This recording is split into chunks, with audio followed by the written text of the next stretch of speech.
You can't just sell the story that this opens doors. I think there's a how component to it. So again, it's bridging that sort of like aspirational piece to the practicality piece and understanding that we're talking to real people who have real lives and a lot going on. And so how does this actually land for them and how can they actually make it work? So again, showing you don't have to implode your life. It's actually okay. You can still get this graduate degree and keep working and have young children and et cetera, et cetera. Hey, welcome to the Higher Ed Storytelling University podcast, a show where we bring together Marcom leaders from both inside and outside higher ed to give you fresh perspectives on successful content creation and strategy in higher education. My name is John Azzoni. I'm the founder of Unveiled, a video production company working specifically with colleges and universities. Learn more about our work, including our subscription approach to storytelling at unveiled.tv. That's UNVEILD. And if you like this podcast, then you'll love the Higher Ed Storytellers Digest. It's my free weekly newsletter where we cover a lot of ground about content creation and strategy. Sign up at unveiled.tv/newsletter. All right, let's get on with the show. Well, today's a little different. This is a compilation episode comprised of 3 separate conversations I had with grad school Marcom leaders and content creators. So we're just going to take a little different route today. We're going to talk about how these 3 individuals are using storytelling and content creation to move prospective grad students down the enrollment funnel. So let me introduce you to our guests and then we'll get into it. So Laura Beth O'Brien is the Marketing and Communications Director at the Gatton College of Business and Economics, which is one of University of Kentucky's largest colleges, and she oversees digital marketing, content strategy, executive comms, media relations, and institutional messaging. Laura and I talk about how Gatton has seen success shifting the narrative from here's where this particular alum ended up to here's how this alum fit grad school into their life. Next, we have Katya Popova. Katya is the CMO at American University's Kogod School of Business. We talk about how claiming a bold, specific identity, such as for them, the first AI-first business school, became the engine behind 2 record-breaking undergraduate classes and measurable grad enrollment growth. And then last but not least, we have Chris Lewis. He is the Director of Graduate Programs at University of Michigan Flint. Chris hosts 5 podcasts, pretty remarkable guy in that manner. One of those podcasts is Victors in Grad School, where he talks to current students, alumni, and others connected to UM Flint about the act of going to graduate school, what the journey's like, and what comes out of it, and what it takes to succeed. So I hope you enjoy these conversations as much as I did. Let's jump in. Okay, we're here with Laura Beth O'Brien, Director of Marketing and Communications at Gatton College of Business and Economics at University of Kentucky. So Laura, you guys have done a whole storytelling campaign that you're going to tell us about. What is one story or story series you told recently that produced measurable results? Yeah, thanks, John. So we launched a comprehensive digital marketing campaign to drive awareness of and enrollment in our graduate programs. We have some really great graduate programs here at the Gatton College. So one of the key storytelling pieces that we focused on was our alumni outcomes. So we really wanted to highlight the national reach of a Gatton degree and Gatton graduates and show that a UK degree can take you anywhere, whether that's building a career here in the Commonwealth or working in industries like tech on the West Coast. But alongside that, we developed a video series for our part-time MBA that emphasized flexibility for working professionals. So it's the MBA that fits your life. So the campaign has generated a really nice big increase in program inquiries and has helped sort of expand our reach beyond our traditional markets. Awesome. Love it. And so I went on your YouTube, and is it the ones where it's like, there's a few of them that I saw and it was like different alumni and it said like where they work and stuff like that. Yeah. Is that what it is? Yeah, that's what it is. So we promoted that through Performance Max campaigns and connected TV advertising to reach working professionals in our target markets. And then we also launched some videos, like I said, around the flexibility of our part-time MBA so that it feels more attainable and sort of connecting, like bridging the aspirational goals with sort of realistic goals and what you can actually fit into your life. And then from those digital ads, we've also repurposed the content across our website, newsletters, social channels, so that if you're a prospective student, you're not just getting hit with it on your YouTube TV, you're also getting hit with it on our social platform if you follow us, and also our website and wherever we can sort of push that narrative. Yeah. That's great. And I really kind of fell in love with the format that you guys had, for at least the ones that I watched were the alumni ones.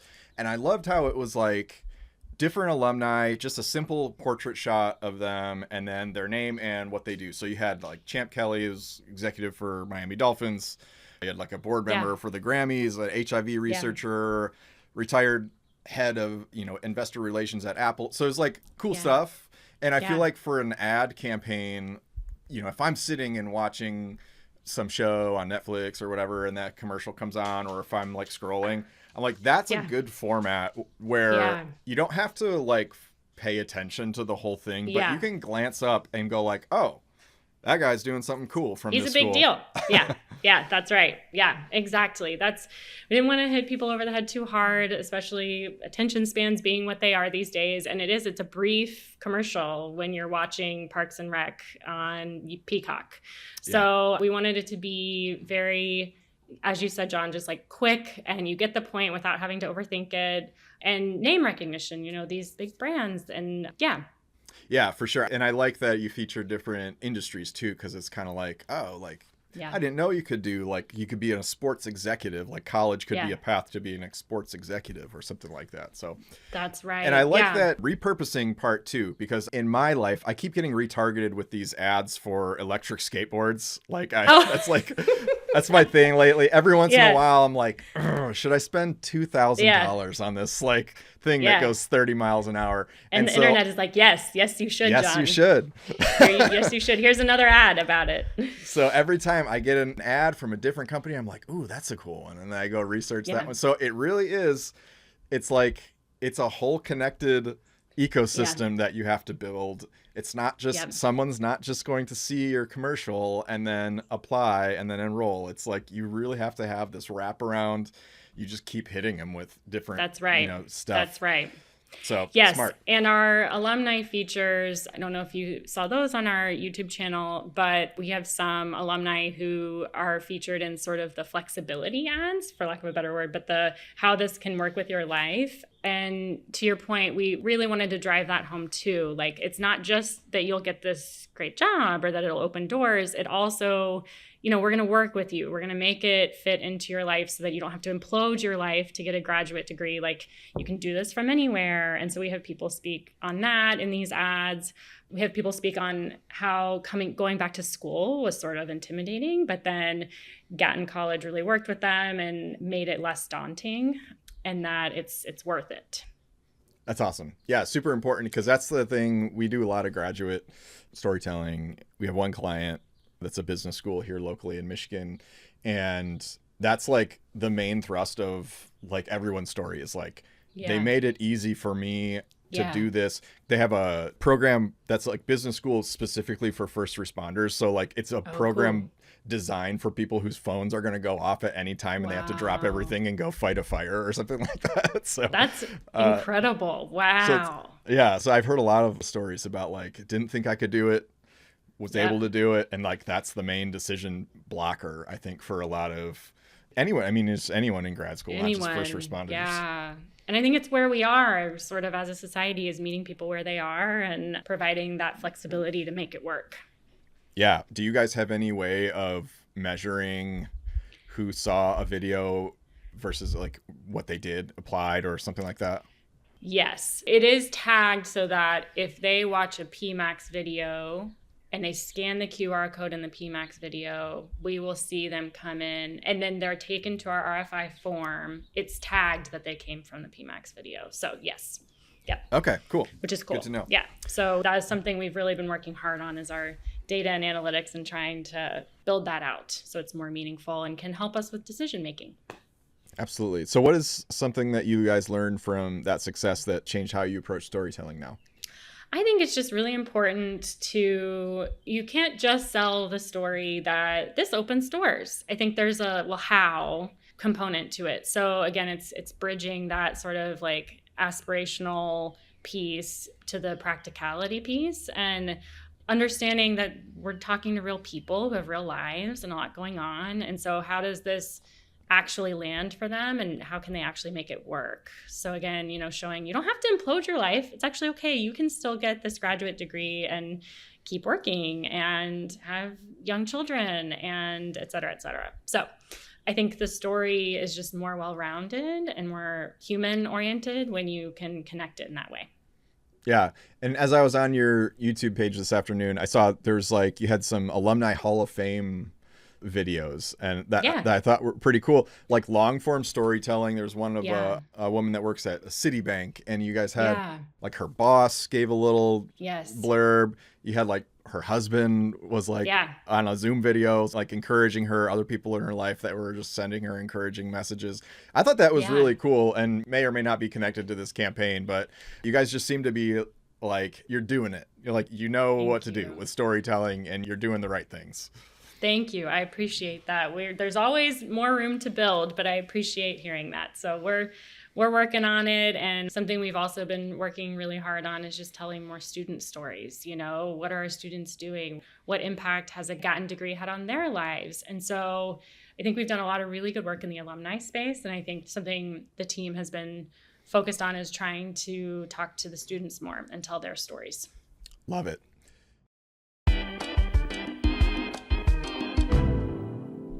Have you ever watched an Olympic relay race? Did you see the one where the runner passed the baton to the next runner who grabbed it and then just walked off the track? Don't worry if you haven't seen it, because it doesn't exist, because that would never happen. And if it did, it would surely go viral, because it would be such a bizarre moment in sports history.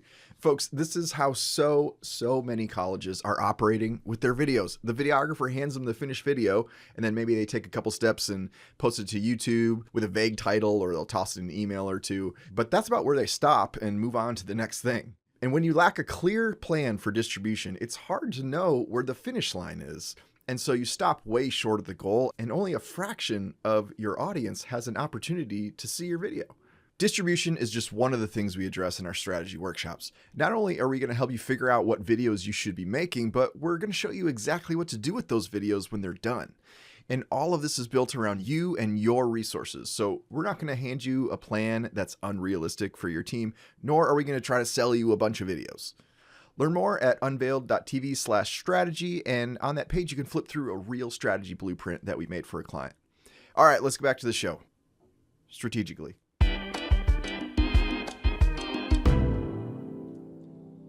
All right, here with Katya Popova, Chief Marketing Officer at American University's Kogod School of Business. Katya, welcome. Nice to be here, John. All right, Katya, what's one story or story series that you told recently that produced measurable results? Oh, gosh, I'm so excited to talk about this.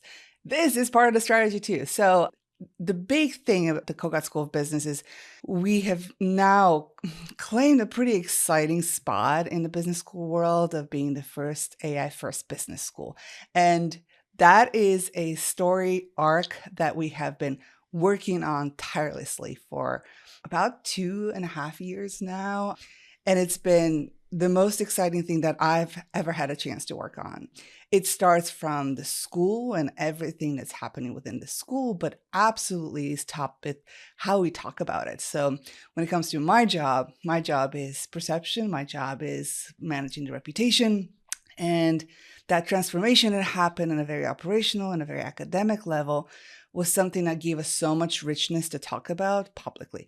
So we've been talking about AI as something that's very much of a key differentiator for us, on top of some things that we've already claimed and we've already been very successful at. So sustainability, entrepreneurship, these deeply human skills that are even more important now than ever before in an age of AI. So all of that has been always true, but the AI component to it just gave us this lightning speed of success in public relations, in marketing, especially in enrollment marketing. So I'm very excited to talk about this. But yeah, AI has been our golden ticket into kind of the winning the PR and enrollment race in business schools right now. It is a moment. It's definitely having a moment. AI is so very much in everything that we read. I'm sure it's in everything that you watch. It permeates my entire social media feed. 100%. We definitely captured a moment. But the thing that we got very fortunate that we have wonderful speakers come to campus. And the impetus behind the change for us happened after 2 speakers came to campus 2.5 years ago, 3 years ago. That was before ChatGPT was a thing, right? But they were talking about what AI does and has the capability of doing. Somebody asked one of the speakers, and by the way, there's 2 speakers. One was a venture capitalist that invests in AI firms. The other one was president of Microsoft. And both of them were Microsoft, I've heard of them. maybe. And both of them were so absolutely invested in this idea that AI is going to change the world. And one of the students that was talking to the speakers asked, is AI going to take my job? And the response was, I think, eye-opening, which we now hear all the time. But 3 years ago, it was so eye-opening. It was, no, AI is not going to take your job, but someone who knows how to use AI will.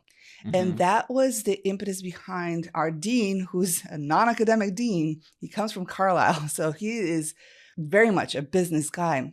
He heard that. He heard it twice. And by the way, that was also reaffirmed by one of the presidents of Google, also a speaker at Kogod.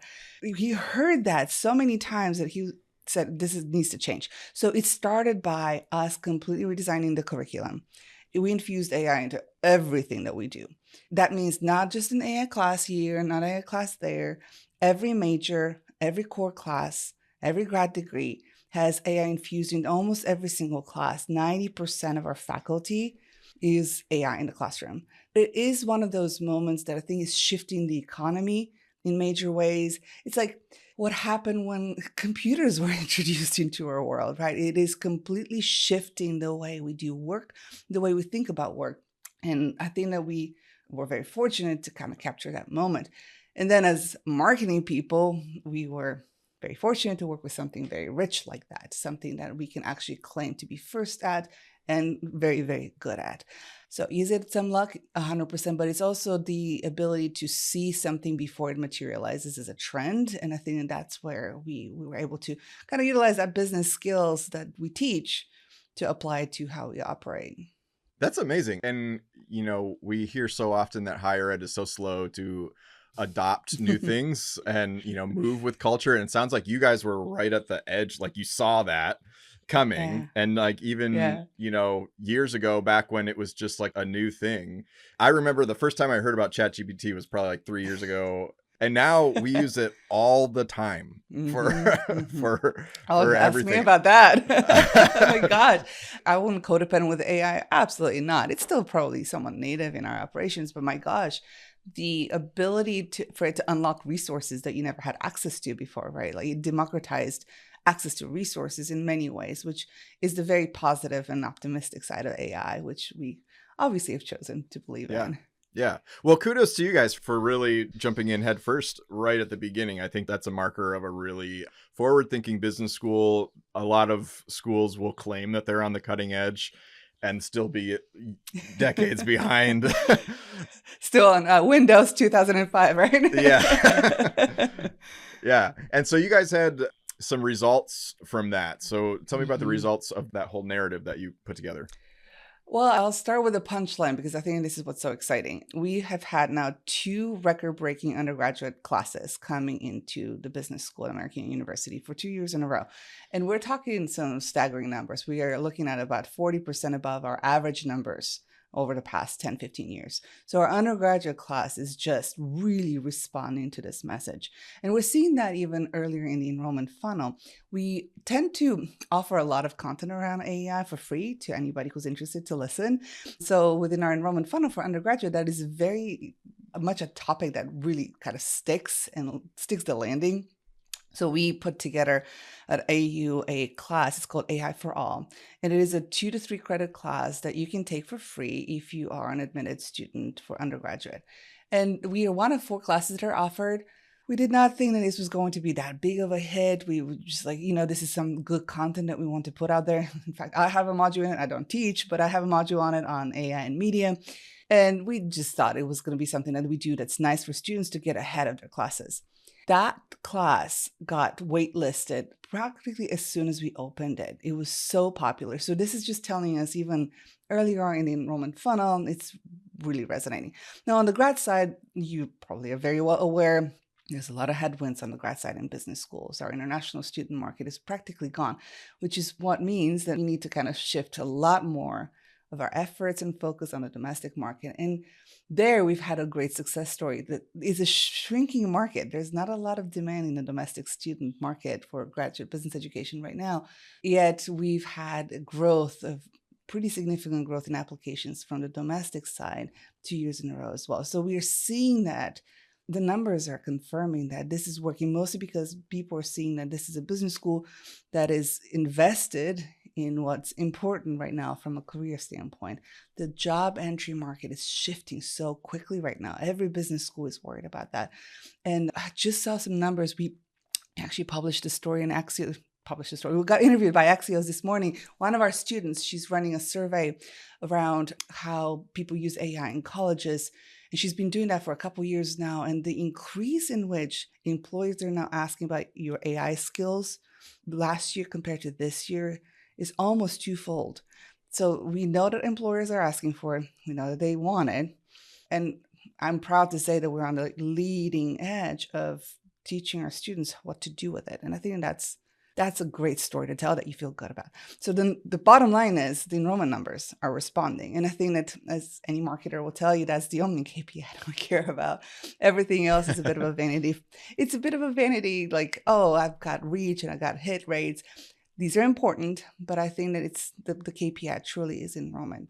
And then, yes, upper funnel in terms of our KPIs, our media hits have been doing incredibly well, and our social media is popping. So it's good. It's a good story. It's been very successful. And I think that we've found a recipe of how to really do the heavy lifting of enrollment. Wonderful. That's awesome. So taking that story, how did you actually get distribute it to reach prospective students? Mm-hmm. So okay, let me tell you a bit of another story. So about 2 years ago, I was at an inbound HubSpot conference. So HubSpot is our automation and CRM. So we tend to spend a lot of time learning about the system. That was the first time. It was more than 2 years ago. It was December of 2024, I like to think. That was the first conference where I came back from it. And I told my dean, we got to change everything we're doing. Because that was the first conference that was truly a marketing conference about AI. It was no longer a HubSpot conference. It was an AI conference. So we came back and I completely shifted the entire strategy of what we do. And we flipped the script. So typically, the typical school waits for an opportunity for media to come up. They pitch to media. The pitch happens. It doesn't happen. Faculty get quoted in media. Maybe it gets flagged internally. Maybe it doesn't. And that's about it, right? So we have completely flipped the script because now we understand that AI is an audience in itself. A lot of people are shifting their behavior away from the typical Google search and relying a lot more on answer engines. So whether that's ChatGPT, whether it's Perplexity, whether it's Google Gemini, that is just how people are starting to consume content. We understand that. We put AI as a specific audience that is probably one of the most important audiences in addition to our lovely human audiences. That meant that we flipped the script. So the way we do now is we set the agenda with our editorial. So we will publish something that claims that we are the first AI first business school, so like obviously based on data and observations, but we stake a claim with editorial, but then we spend a lot of time on media. PR has never been more important, I think, in our lifetime because AI engines trust media. They trust a third-party validation. And we have invested a huge amount of time and money into our third-party validation. So we stake the claim. We invest a lot in getting that claim verified by third parties. To give you another example, Poets and Quants, and that was completely earned. It had nothing to do with us actually even pushing it. Poets and Quants named as the most consequential AI transformation in business education. That alone became probably the most important asset I had in my marketing tool bag to propagate through every single channel that I had. So stake the claim with editorial and own media, then earn media, and then fold that earned media back into your owned and paid media. So we have now flipped the entire book of, I don't put any money behind it unless it's a third-party statement, not my statement. It's a third-party statement because that is so much more important for people and for AI. So we've kind of flipped the book a little bit. And once we got that Poets and Quants statement, it was everywhere. It was in every single email that we sent out. It was on every single web page that we had. We wrote many, many stories. Every time we had a chance to talk about AI, we say it. And of course, there's also a paid component. We actually took the quote and put it in a full page ad in the Wall Street Journal. Just the quote, nothing else. And that whole arc caught us more than 5 million impressions in the audiences that we care about. And it wasn't a very expensive approach either. So it is about like that. How do you stack it? What happens for a second, third that really makes a difference in how effective it is once you start distributing. But it is a 360 approach. Every single thing got that asset, blasted on it. And that's how people notice. That's great. And one of the things that you said that like made me perk up was AI as an audience like profile. And I hadn't, I think I've thought of that in the back of my head, like at some point, but never really like put that into work. Like people should put that in their marketing strategy. Like when you do audience pillars, like AI, AI should be one. 100%. So that's really smart. Yeah. There are several tools out there that will give you an understanding of how AIs think about you and what they say about you. We do that on a monthly basis, run that report so that we can affect our scores on it. And I will tell you that ChatGPT loves us, Gemini is lukewarm on us still, and then Perplexity also loves us because Perplexity tends to be biased towards academic institutions because they're the right answer kind of answer engine. So it's been fascinating to see that, first off, not all AIs agree. Secondly, AIs tailor a lot of their answers to your context that you've provided them. So being able to think through how to break through on AIs has been kind of a big deal for us. And I'll tell you, podcast is one of those major pillars for us to break through on AI as an audience. Yeah, so tell me about that, because you mentioned before we started recording that you guys have a podcast strategy that's working. I mean, we think that it's working. So it's been interesting because obviously podcast is such a very important medium. This is one of the very few forms of long form content that people just love to consume still. And our goal has been to break through on that. Obviously there's podcasts and then there's podcasts and then there's podcasts. We never tried aiming for the top dogs outright. Like that was just never our goal because we know that we are. That's why you're here on the higher ed. It's I'll like call we go that through one right up. No. We're at the top, the top dog now. So we were hoping to just get on any podcast. Honestly, like any podcast that will take us, we did. And interestingly enough, some of those lower tier podcasts that we started out with now have gained thousands and thousands and thousands of followers in the meantime, because again, AI is such a hot topic. And a lot of the podcasts that we were targeting were AI focused. So we started out with a smaller podcast, but what that gave us is a transcript and a third-party validation. Even though it might not have a huge audience, it's still a third-party validation. So we would get that transcript. We will put it on our website, which helps with answer engine optimization. That feeds the next pitching like layer, right? So-and-so has been on these and these and these podcasts. Even if nobody's ever heard of them, doesn't matter. Like you have the ability to say, yeah, they've been on these podcasts. So it kind of does so much like double, triple duty. First off, you get the transcript. You are hitting every single keyword that you want to hit because in a natural conversation, you can be repetitive. You can say the same thing like 5 times and nobody's going to penalize you for it because it's natural in a natural language conversation. When it comes to written word, you have to be like a lot more tight. You have to be a lot more like concise. In a podcast world, that's not expected. And therefore that script has that keyword mentioned just like, I mean, how many times have I said AI so far, right? Right. It has so much potential to be so rich in all the content you want AI to know about. And this is mostly for our AI audience, not so much about our human audience. So we grab that script, we put it on the website, helps AEL.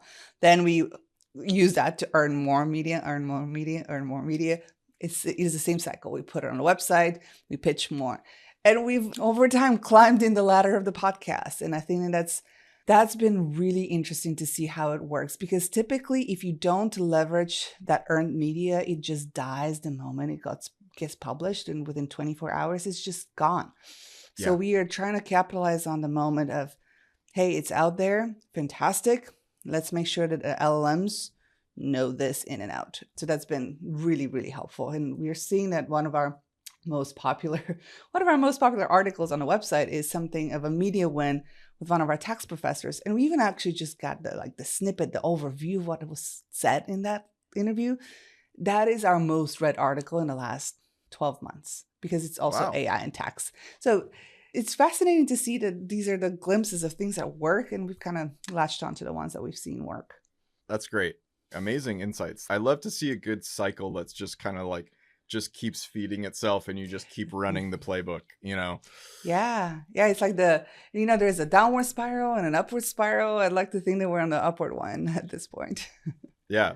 So what did you guys learn that changed the work that you do going forward? You mentioned a few things. One of the things that you mentioned that stuck out to me was you are prioritizing putting money behind earned media. And I think that's really important for people to hear, especially in that conversation about AI, really trusting earned media. And I think there's not enough talk about, at least in my circles, there's not enough talk about earned media and the AI conversation. But anyway, I just wanted to point out that I was really interested when you said that. And that's one thing I imagine you learned, but what are there other things? That you cannot be everything to everyone. You really cannot. You have to focus your narrative. For us, that's 4 things, and we like to own those 4 things in and out. And anytime we have a chance to talk about it, we talk about it. It all now that tends to fold around this AI theme, mostly because we just know that AI is going to change the work economy. And as a business school, our job is to prepare students for that. And it kind of packages things very neatly. So again, in a small example, but entrepreneurship is kind of one of the pillars that we are very, very strong at. But it's even more important through the lens of AI, because the entrepreneurial mindset that we teach our students is going to be the kinds of skills that people need in an AI economy, because AI is going to be able to do 95% of the work that we do. But what it cannot do is have communication skills, oral communication skills. It doesn't have collaborative skills. It doesn't have creativity. It doesn't have critical thinking. It doesn't have taste. It doesn't have judgment. And these are things that we teach as an entrepreneurial mindset. So AI has been able to kind of supercharge everything else that we do. But the main takeaway is you cannot be everything. Like, are we a strong finance business school? Of course. But are we Wharton? No. And that's okay. Like, it's perfectly okay for you not to be everything to everyone. So that's the number one rule that we definitely confirmed and affirmed in this. The second thing is, yes, the playbook of what do you put money behind and what do you let do your work for you for answer engines.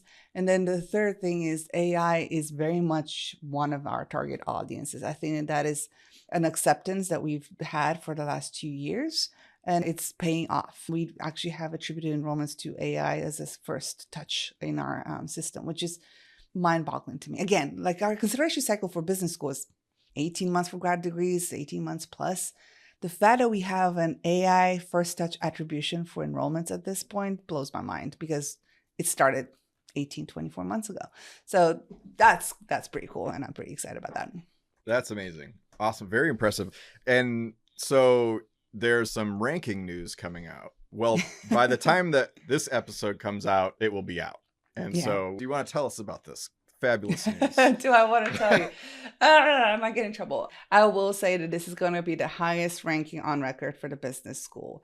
And I will note that when we were talking about our rankings ambitions 3 years ago, when the new dean came in, he said, I want to be a top 50 school in the US, and I want to be top 10 for entrepreneurship and AI. I would say we've hit all the marks at this point. Hit all the it's marks. Very, very exciting. It's very, very exciting to see that what we've been doing as an operation, as a marketing operation, is checking all the boxes. It's fantastic. That's amazing.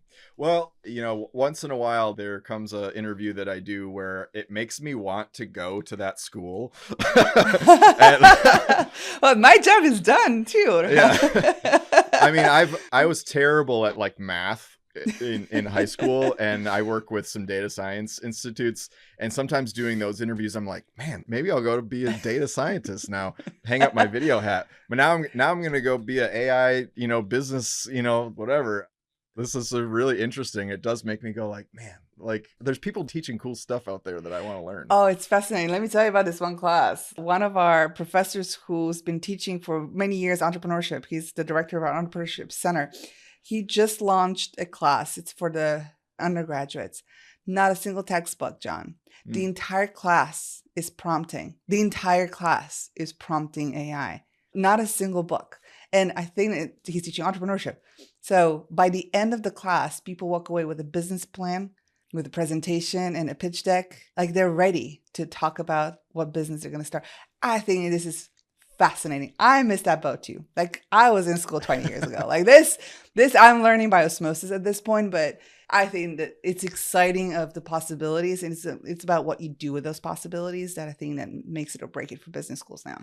Yeah, it really is. And I think I was having this conversation with my wife because my daughter, she's at the age, she's 10, she's doing like projects that like they're learning how to research and stuff like that. Mm-hmm. And they have an AI policy at their school that they can't use AI. And I'm just like, why? Like literally they have her going to the library to check out books to find the information. I'm like, I did that in the 90s. I'm like, do you remember what an car looked like? Yeah. I'm like, just type it into ChatGPT or Perplexity or something and find out what obviously there's hallucinations and stuff, but it's like, this is where we're going. Like the idea that we're looking in books only, we're only allowed to look in books for research. Some of the books are questionable too. I don't know if you care to hear about this or if it's too much information, but I will say like for our undergrads, we do take the first year that they're here to teach them about the biases of AI. So for them to be critical of AI as they use it, because you do need to understand there are limitations. There are some gaps, just like you mentioned. Sure. Then you start like, oh, okay, so now that I know how I can misbehave, now how I turn to it to actually do the work that I wanted to do. But I will tell you, I have an almost 8-year-old son.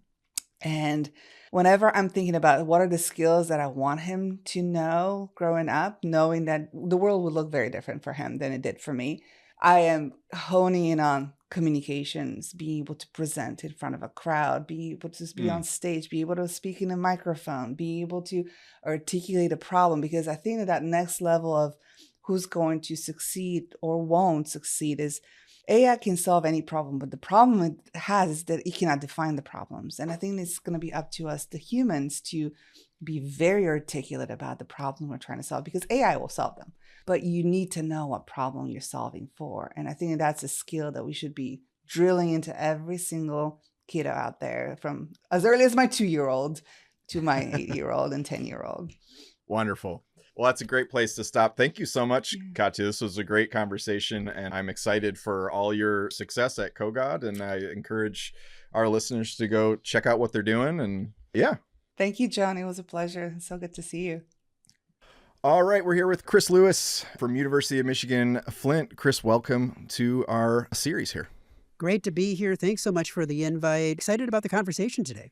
Yeah, I heard you on Allison Tercio's podcast. I feel like Allison gets a number of plugs on my show because I am a personal listener of hers. So when I'm out mowing my lawn, I usually have Allison's podcast on because they're like 20 minutes long, and that's about how long it takes me to mow my lawn. So anyway, shout out to our friend Allison. But Chris, what's one story or content series that you created that has produced some results for U of M Flint? So for the University of Michigan Flint, I came to the University of Michigan Flint after many years at Cooley Law School. And at Cooley Law School, I started a podcast called The Law School Insider. When I came to the University of Michigan Flint, I noticed that they were marketing in a ton of different ways. But the problem that they did was that the one issue that we had was that they were not utilizing podcasting at all. There was no one at the institution using that medium as a way to be able to provide stories and to use voice to be able to amplify not only the voices of the university, but amplify beyond that to be able to allow for people to get to know the university in a different way. So that being said, when I started as the director of graduate programs at the University of Michigan Flint, I went to the powers that be and said, this is something that I want to do. Luckily, nobody really knew a lot about podcasting at the institution, so I became the expert because I'd been doing podcasting for quite a few years, and they're like, go forth and produce. And that was very nice because at my previous institution, when I was at Cooley, it took probably, I'm going to say 8 months for me to convince the powers that be that what I was going to do was of quality, was going to be on brand, it was going to be the message that they wanted out there. But here they said, nope, we want you to do it, and we move forward. So started Victors in Grad School back in 2022, been running the podcast ever since as a weekly podcast. And one of the things that I loved about the podcast was that it allowed for me the opportunity to be able to not only connect with people affiliated with the university, because one of the things that we wanted to do was bring forth voices of individuals that were connected to the institution in some way. So I'd say about 90 to 95% of all of the guests on the show have some connection to the university. It's never a hit you over the head type of a recruiting message. It is all about talking about graduate school success and what you have to do to prepare yourself for graduate school. But the underlying message is every person, or the majority of every person on the show, has a connection to the university. So what they're talking about still talks about the quality and the experience and what the university is like because of what they experienced. And that has been really powerful because we can then utilize those messages to talk to prospective students, share those messages with prospective students in specific programs to let them get a better feel for what is our program really like, and use that authenticity of someone's personal experience to be able to talk to them in a different way, a lot different way than me as director of graduate programs talking to them. I can bring the proof from, let's say, the graduate of our physical therapy program and share with them and say, here's a message. Here's a student's experience. If you want to consider our program, listen to what they have to say. That's great. So you mentioned physical therapy. Is there any other examples of an episode that you've had someone on that was really, interesting? One of the things, I don't know that it's easy for me to pick one. I think there's been so many. One that stood out to me is a recent episode that we had with one of our current doctorate in business administration students. She is passionate about the program. She's passionate about what she's learning. And this is a program that's fully online. So she actually is based in LA. She works for Netflix and she's higher up in administration at Netflix and is using this as a way to be able to not only leverage what she's doing right now, but really her goal is she wants to teach eventually. She wants to get that terminal degree, and she wants to be able to delve even deeper into some strategic leadership issues within the industry that she's in. And she was able to really well articulate how that program has been able to help her to be able to rethink some of the things that she's doing and the people that she's working with in her own industry. So things like that I think are really interesting. Not only does it allow for us to be able to connect with the prospective students, but for me, as someone that is working with staff on campus to help them to better be able to talk to prospective students, it allows for me to look at our programs in different ways too. Because I know a little bit of everything, because I have to know I have a little bit of everything about all of our programs. But you don't always see under the hood, and you don't always hear the stories under the hood. So by hearing the stories, by being able to experience the stories in a new way, you're able to then articulate what you're hearing to other people as you're talking to them, and you're better able to find new ways to be able to tell the story to prospective students in the future. That's great. And I love the idea that not only are you hearing from real students and hearing about the program, but I think it's also an opportunity for people in general who might want to go back to school to just hear what someone else's experience was like going back to school, maybe in that specific program or just in general. How do they manage a doctorate degree, with a full-time job at Netflix? And I think we don't give enough credit to podcasting as a long form content platform, because especially for graduate school, because millennials, and I know I can speak for myself, but I also know a lot of my friends all listen to podcasts. And one of the ways that we go deeper into is something worth doing or how do I do it is just, like I said earlier, just getting on a lawnmower, putting something in your headphones or washing the dishes, just listening, just going deeper on a topic. That's not something that you'd get with this little, a 60-second kind of little snappy, Facebook ad or something. I think that you're completely on in the sense that, all of us want to be, at least of my generation, of millennial generation, I think a lot of people are looking for new ways to be able to consume content, consume information.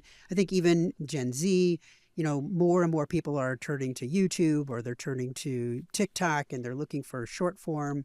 I think there's a lot of power to long form media. And I think that voice, that story is so important. If you look back at the history of our existence as humans, it's story that has brought on the lore, brought on, has continued us to be able to learn and to be able to grow from what we've done in the past. And so the long form is definitely something I don't think is ever going to go away. We may have to tweak some of the stories into more shorter form chunks and find new ways to be able to take what we're trying to teach and put it into shorter form type of medium, especially for different generations. Because, as I said, some of the Gen Zs, Gen Alphas, those individuals, they don't want to sit for 30 minutes. They don't want to sit for an hour as much as like myself or maybe you want to, but we're going to have to think in some different ways as podcasters to be able to think about, okay, how can we reconceptualize what a podcast is, or how can we take what we're trying to put out there, and whether it's putting it out a 30-minute episode into 10-minute chunks and say, okay, we've got 3 segments. Here's 10 minutes, here's 10 minutes, here's 10 minutes, or here's 15 and 15, so that you're not throwing everything at them at once because they want to be able to take it and use it in the short periods of bursts that they have. Mm-hmm. Yeah, exactly. I like that idea. It's an episodic approach to podcasting. So how do you guys distribute these stories or these episodes? So I use it in a couple of different ways. So we definitely have our social media platforms. We try to post those out on social media platforms and put that information out there. We utilize our content management system to be able to try and target specific episodes with specific different groups. So I mentioned earlier the physical therapy student. We have students that are interested in physical therapy. They've told us that they're interested in physical therapy. So we have a core group. It's kind of a mailing list per se. We'll use that as the wording that we can then work with and be able to share and say, hey, you're interested in this.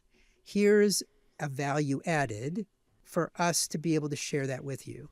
And I might not share the interview about the doctorate in business administration with the physical therapist or the potential physical therapy student, but sending a PT episode makes a lot of sense.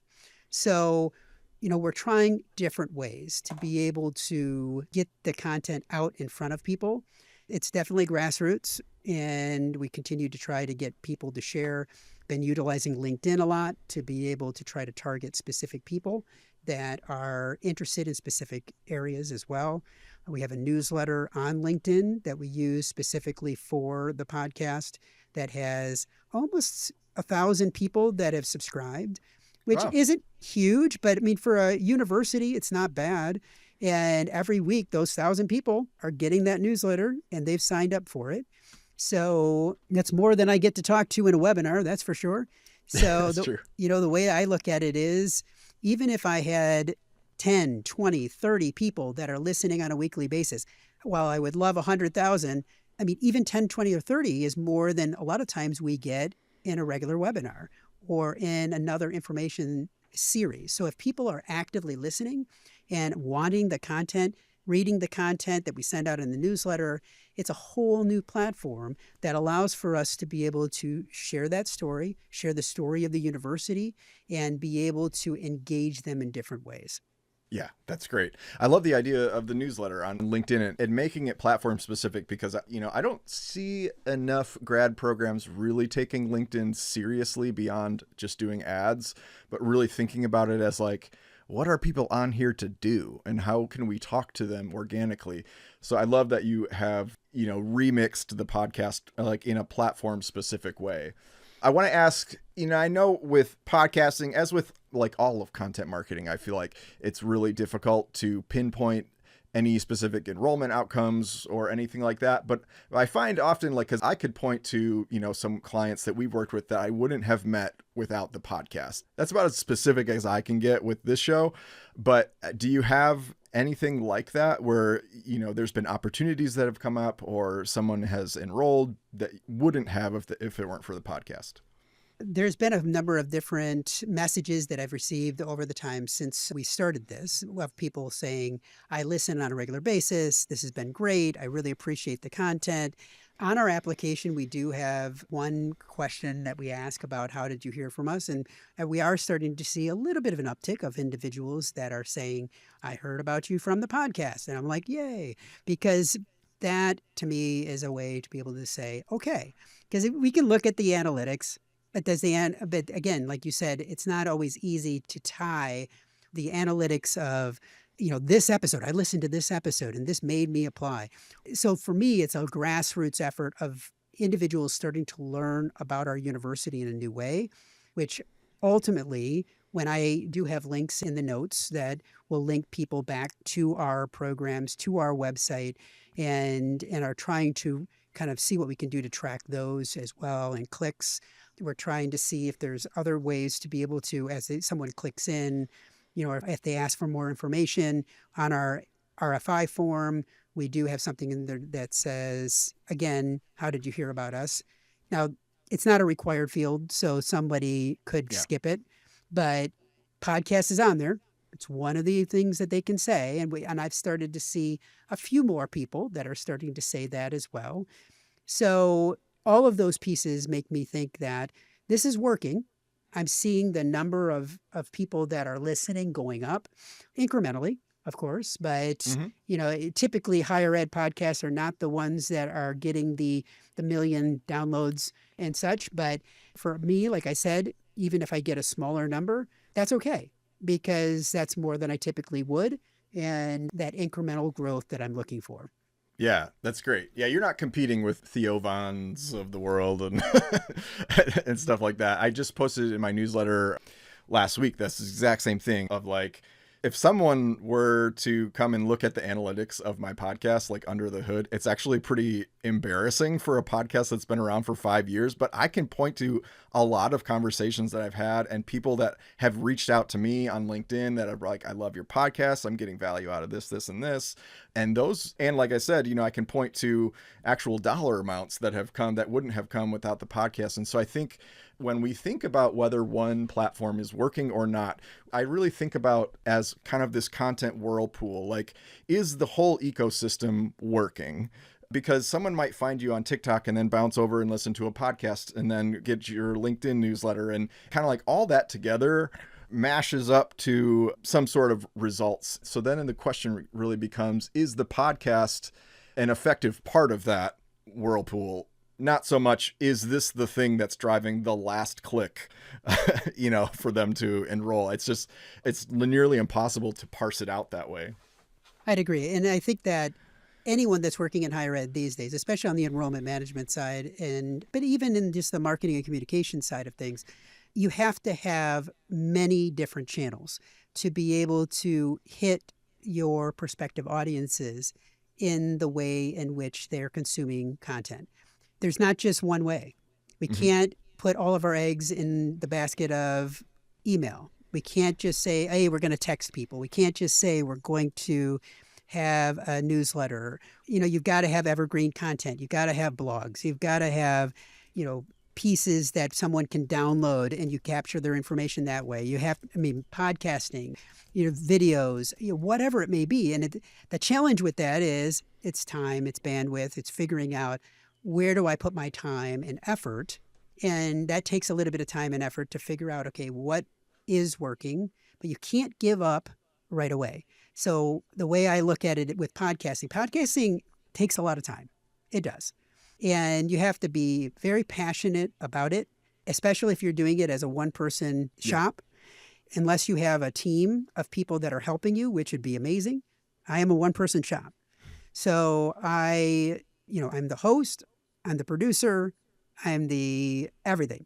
So that means I have to be able to find the time to be able to do that. And what I tell people, because I go out and I teach people about podcasting, and when I do, I try to tell them, okay, look, it's not just that 30 minutes. Let's say you're doing a 30-minute podcast. It's not 30 minutes. It's 30 minutes plus, then you have to think about how long is it going to take you to edit that.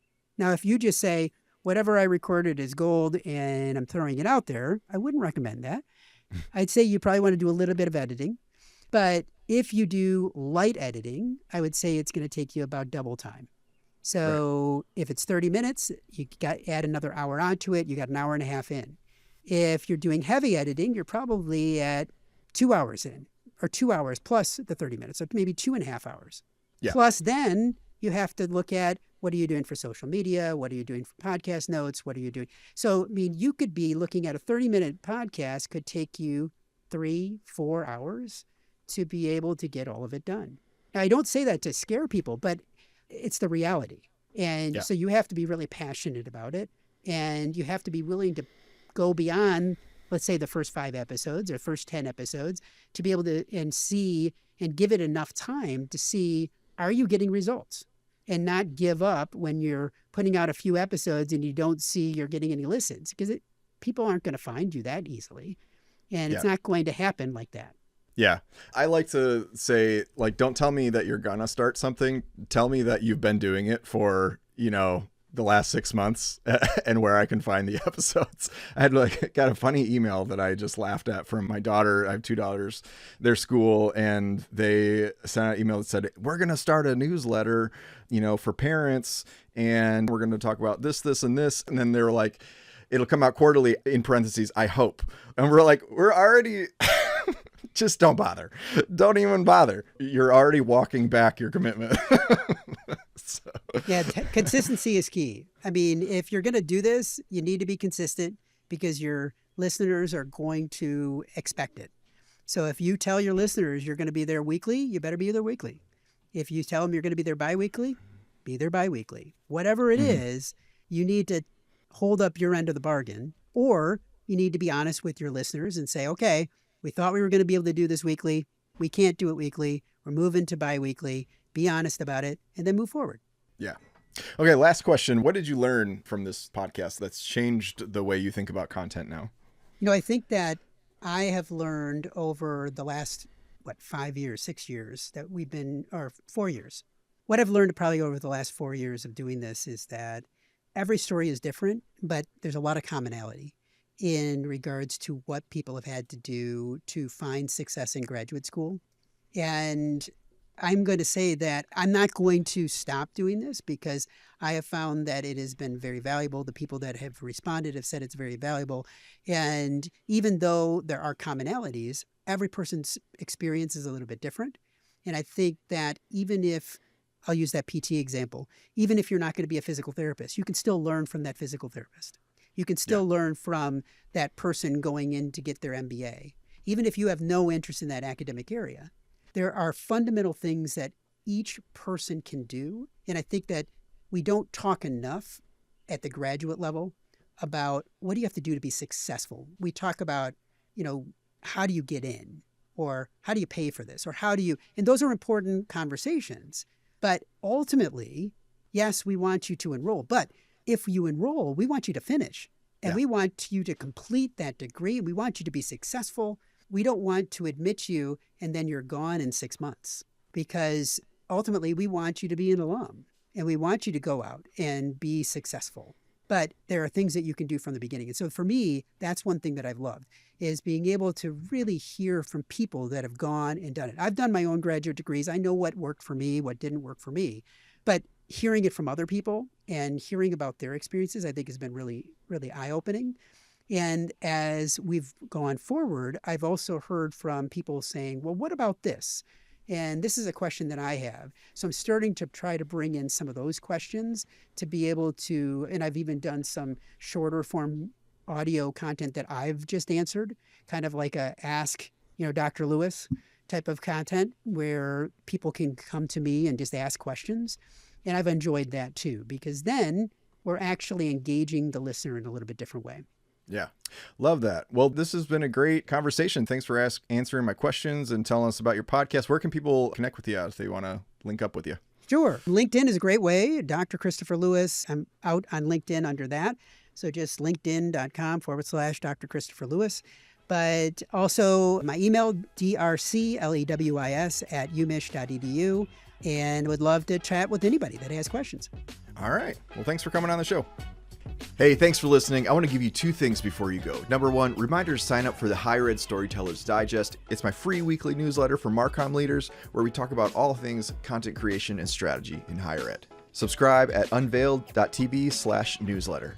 Number 2, follow me on LinkedIn. If you're searching for me, my name is John Azzoni, and it's spelled Johnazoni. All right, I'll catch you on the next episode, and in the meantime, I'll see you in your inbox. Okay, bye.